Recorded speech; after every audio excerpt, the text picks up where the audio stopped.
Iran Israel চলমান উত্তেজনার মধ্যেই এবার নতুন বিস্ফোরক তথ্য সামনে এনেছে ইরানি কর্তৃপক্ষ। তারা জানিয়েছে, রাজধানী তেহরানের এক গোপন এলাকায় ইসরায়েলি গোয়েন্দা সংস্থা মোসাদের একটি ড্রোন তৈরির কারখানা তারা গুড়িয়ে দিয়েছে।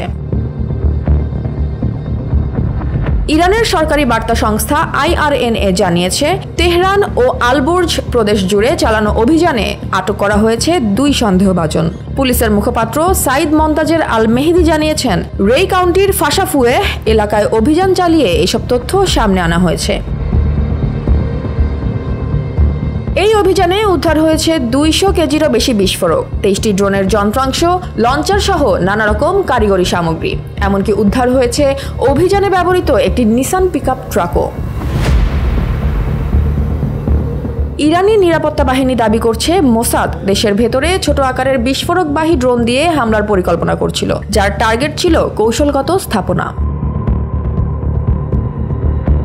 এই অভিযান এসেছে একদম উত্তপ্ত মুহূর্তে। গত 13 জুন রাতে ইসরায়েল তেহরান সহ ইরানের বহু শহরে নজিরবিহীন বিমান হামলা চালায়, আর পাল্টা জবাবে ইরানও ক্ষেপণাস্ত্র আর ড্রোন ছুড়েছে তেল আবিব, জেরুজালেম আর হাইফার মতো গুরুত্বপূর্ণ শহরের দিকে। ইরানি গণমাধ্যম বলছে, ইরানে হামলার পর ইসরায়েলের জনজীবন কার্যত থমকে গেছে। আতঙ্কে বহু মানুষ চলে গেছে বাংকারে বা আশ্রয়কেন্দ্রে।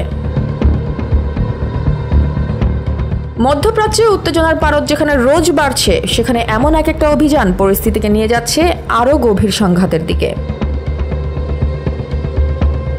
Jaya Hasan, NPB news.